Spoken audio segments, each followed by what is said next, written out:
Hello everybody, and welcome to another reaction video. Now, first of all, I want to apologise for not posting a video yesterday, but it was the day after my birthday, and I probably spent a little too much time enjoying my birthday, so I vastly overslept, and by the time I got up, I had other things to do, so I didn't have time to do a video, unfortunately. But today will hopefully make up for it, because today we're going to be looking at Meadows' new single. I'm probably going to hideously mispronounce this, so I do apologise, but I believe it's called Svept Sorgepläd. I do apologise if that's horribly wrong. The song itself, as I understand, is sung in Swedish, but I do have an English translation. The band were very nice to supply me with a translation of the track. Now, since the beginning of this year, I've reacted to two other Meadows End tracks. There was Non-Dreaming Eye, which was an amazing track, and then there was Devolution, which was a truly outstanding piece of music. I absolutely loved it. I went absolutely mental for it, and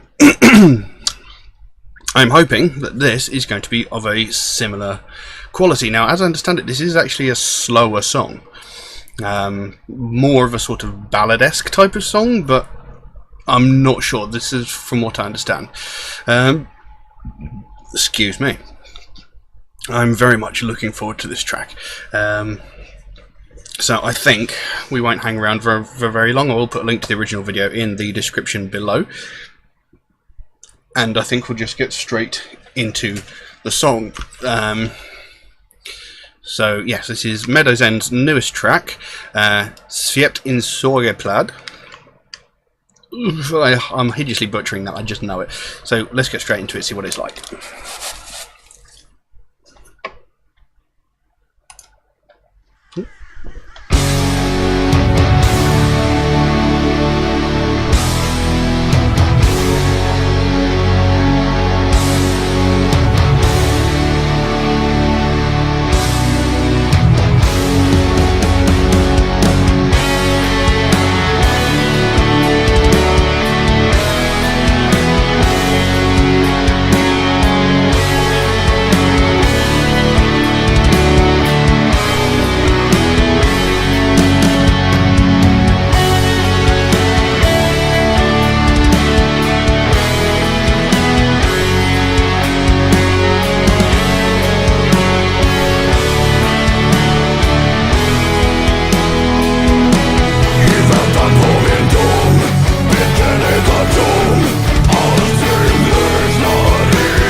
Jesus Christ, what an amazing piece of music. This has had me with goosebumps since the very start. The music is beautiful.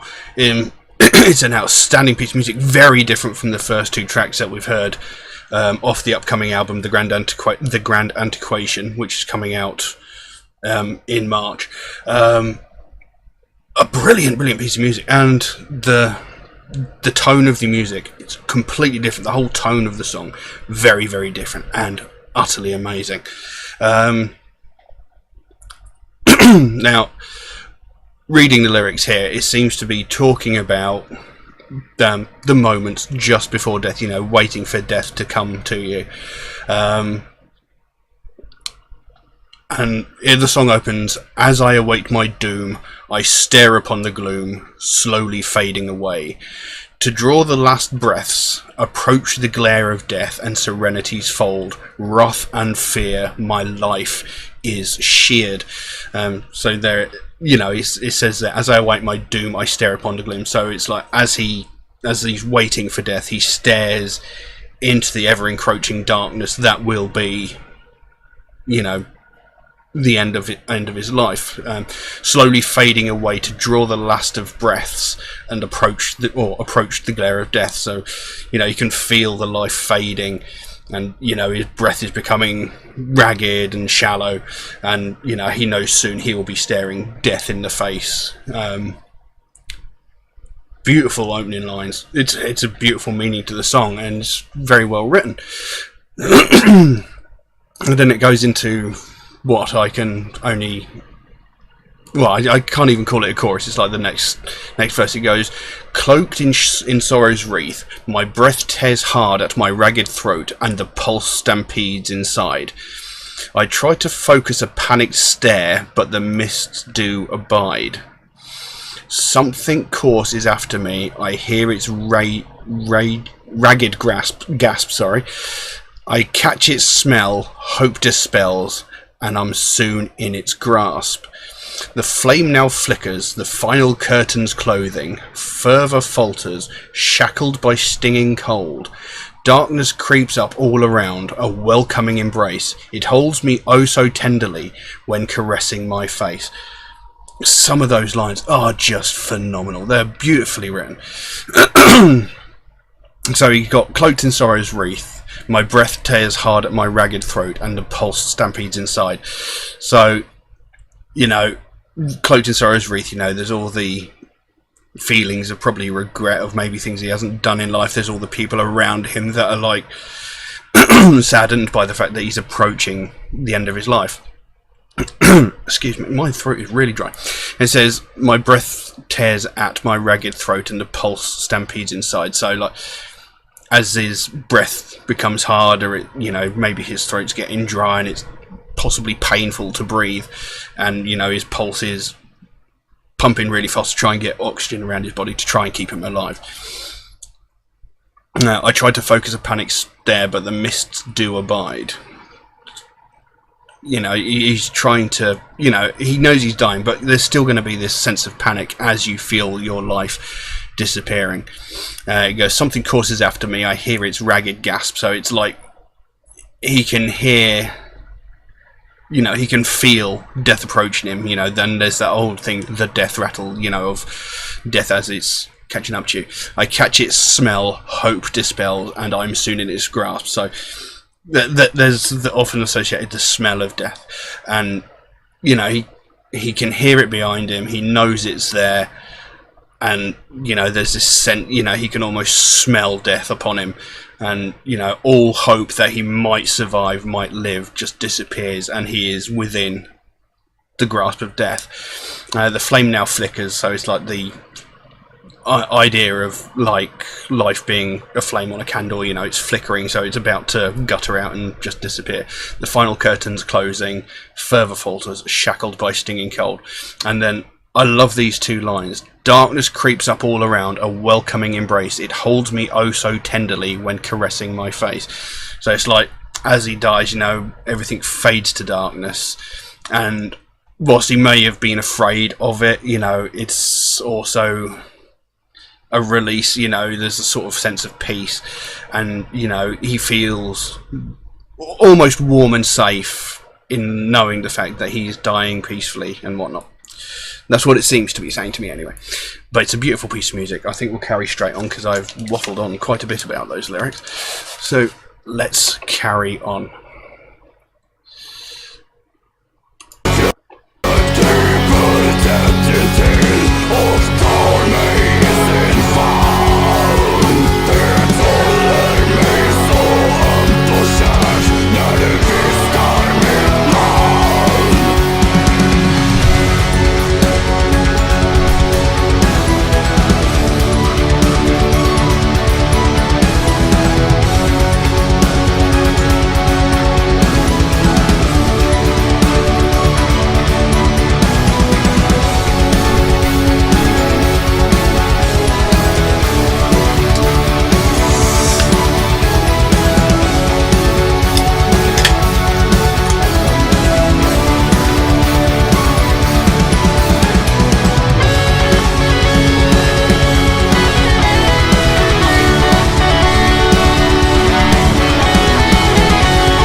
What an absolutely beautiful piece of music that was.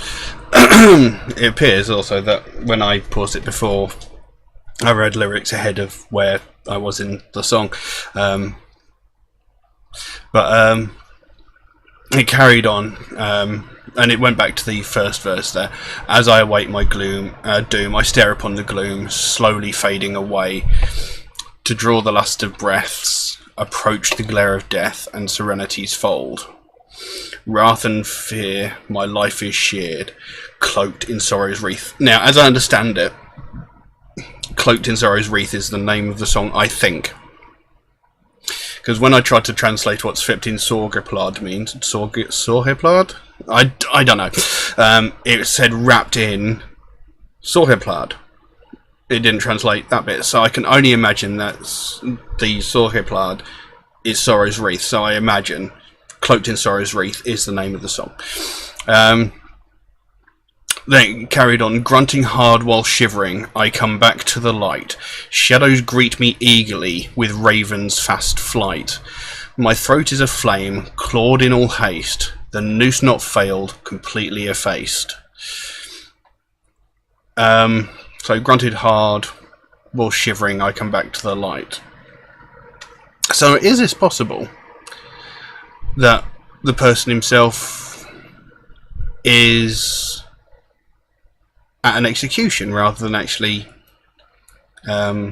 like dying of natural causes? Because it says there, the noose is not failed, completely effaced. And it says, grunting hard while shivering, I come back to the light. Does that, is that grunting hard while shivering, like the pure adrenaline of what's happened, and grunting hard, because obviously when you're being hung, you find it hard to breathe, and he did say that you find it hard to breathe and whatnot.